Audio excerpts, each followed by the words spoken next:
Hello, Bloomington. It's Devin here. So today I'm going to be talking about the technique that we're going to be using this season for backwards marching.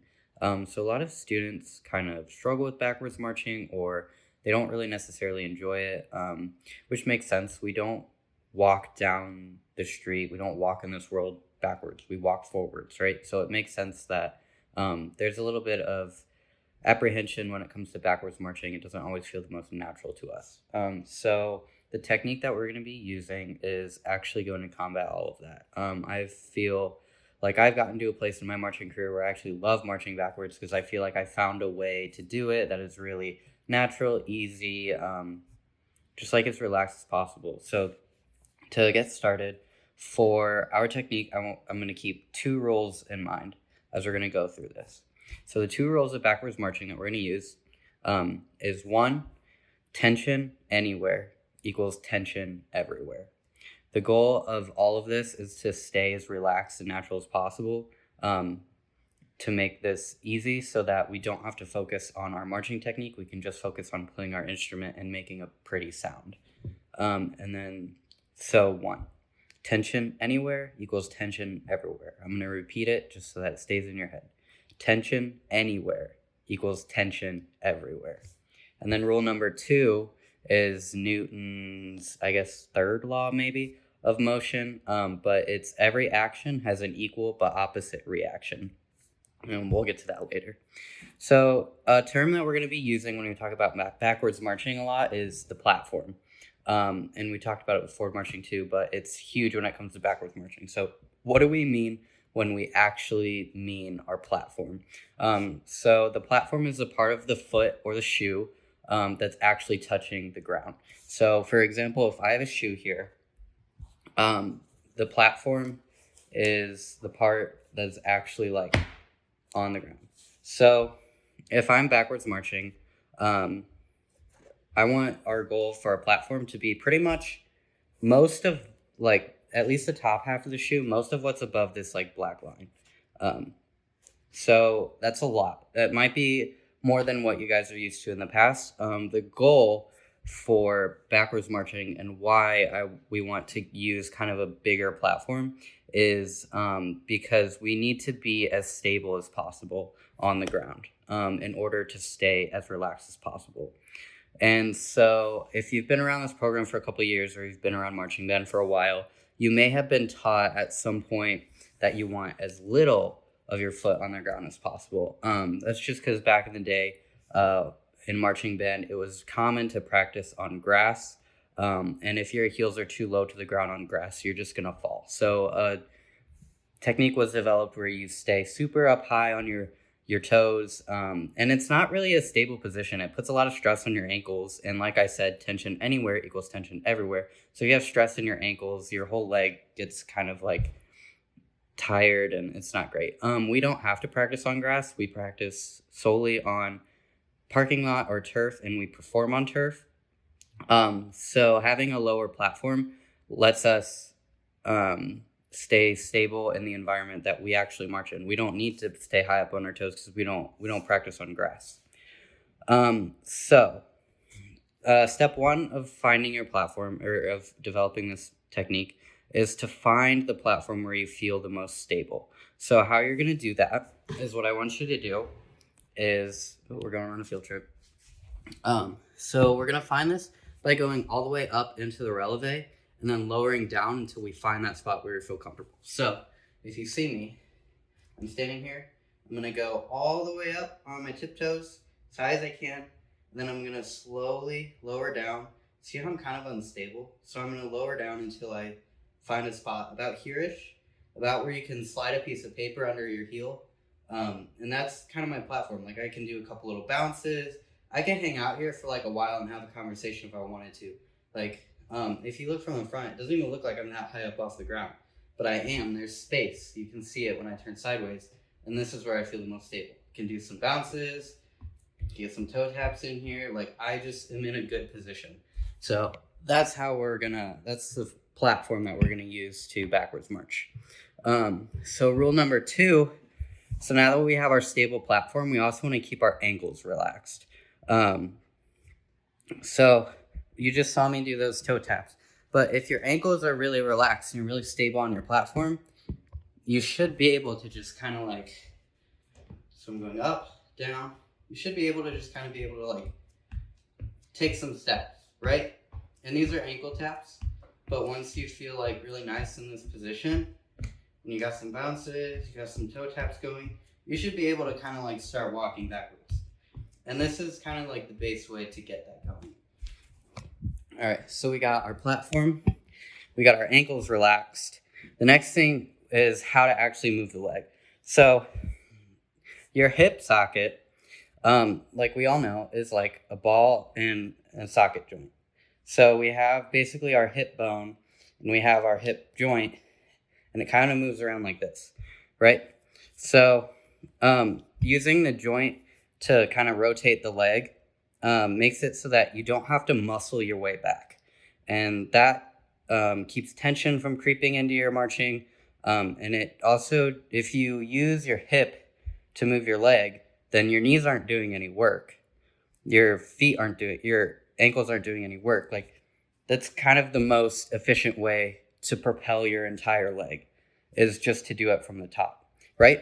So to kind of mess around with finding that hip joint and where you should be moving the leg, I think Nate in the forward marching introduced the idea of the pendulum. That also works for backwards marching too. So we're going on another field trip down to the ground. But so for this, to find your hip socket, right, you just imagine that you have this tennis ball in your hip, because you literally do. And you're just going to kind of practice moving your leg from there. Notice how this is straight. My knees aren't bent. I'm just moving my hip back and forth. Cool. So that's how I'm actually going to accomplish moving the leg backwards. So we have the platform. We've gone over the ankles. We've gone over the hips. Now what we need to talk about is actually taking a step. So this is where rule number 2 comes in, which is every action has an equal but opposite reaction. I think it's Newton's third law, but we're just going to call it backwards marching law number 2. Every action has an equal but opposite reaction, meaning if you want to go backwards, you have to push forwards. That sounds a little bit weird. I'm going to say that again. In order to get backwards, you have to push forwards. So what we're going to do is we're actually going to use our stable platform to propel ourselves backwards so we don't get into the habit of reaching, which people tend to do sometimes. So this also works when you're forward marching too, right? In order to go forward, you have to push through the back heel. We're just going to do the opposite. So kind of how that is going to work is, so imagine that like you're up against a wall, like here. I have a wall. So you can kind of practice this by like getting up to the wall, kind of using your fingertips a little bit, and then you're going to step back, right? See how that works?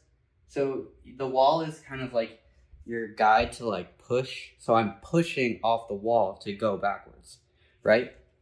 So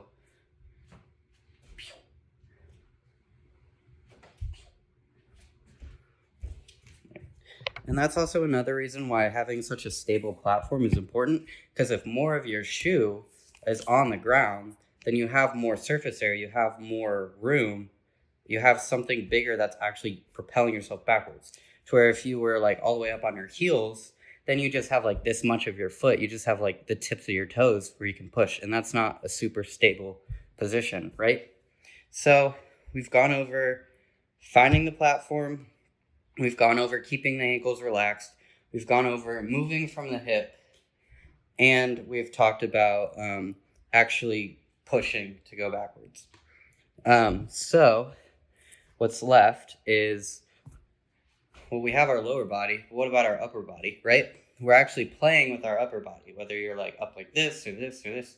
So you want to keep you still want to be able to keep your posture intact and your ankle or your abs engaged but not clenched. You want them activated but not muscled, because if you're clenching, that introduces tension, right? We want to use the muscles, but we don't really want to be bodybuilders, right? We're beautiful musicians. So engaged, activated, but not tense. Um, so kind of some things to look for, bad habits that some students get into is, I'm going to go down to the ground for this one too.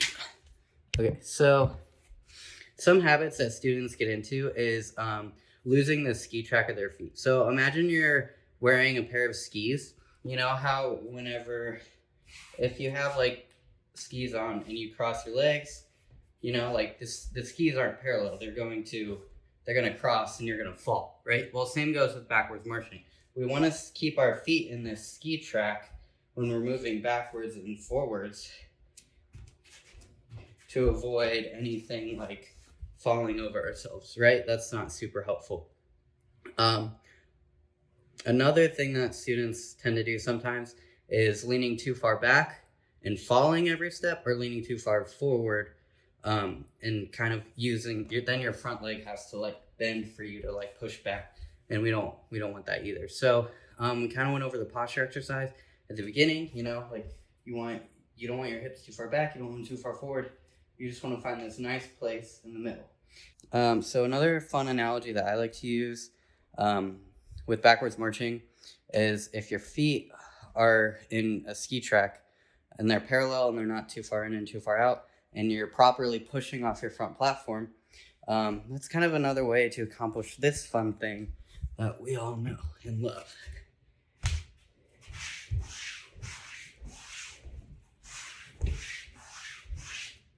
Right? Because if I'm moonwalking and my feet are crossed, I can't move backwards, right? Like that loses the entire effect of being cool. I want to look cool. Oh, there's one more thing I forgot to mention with all of this, which is something we all talk about a lot when we are marching, which is the butt and the abs. So we have kind of this whole pendulum thing going on, and kind of to avoid leaning too far forward or too far back, you need your abs working. But remember, every action has an equal but opposite reaction. So if your abs are working, you're going to be leaning too far forward, but you also need your butt to be engaged so that you're still in this nice line. You have these abs strong, and you have something strong on this side too. So when your butt is engaged and you're moving backwards, notice how I'm not pushing. Notice how I'm not like going through too much motion. It's because I'm barely using my quad in this leg to push me backwards, but I'm also using my hamstring and the leg that's actually moving to slightly pull me backwards. So I'm doing a combination of push and pull, because remember, every action has an equal but opposite reaction. So we have our abs working on this side, our quad working on this side, and we have our butt working on this side, and our hamstring. So everything kind of has its role. And again, I'm very natural. Nothing is clenched. I'm moving. I'm just gliding. And I just happen to be playing an instrument at the same time. So yeah, to kind of wrap everything up, is we want everything to stay relaxed, natural as possible, because walking backwards is not natural. I know that doesn't make much sense, but that's kind of how we accomplish everything. So yeah, we want the muscles that we need to be activated but not clenched. Otherwise, we introduce tension. And like I said, the two rules are tension anywhere equals tension everywhere. And every action has an equal but opposite reaction. Those are 2 rules for backwards marching. Also, we want it to be natural because we're humans. So by nature, we're a little bit lazy. I don't really want to work that hard. And I know you guys don't want to work that hard on your legs either. All right. Thank you for tuning in. And yeah, I'm looking forward to seeing what we accomplish this season.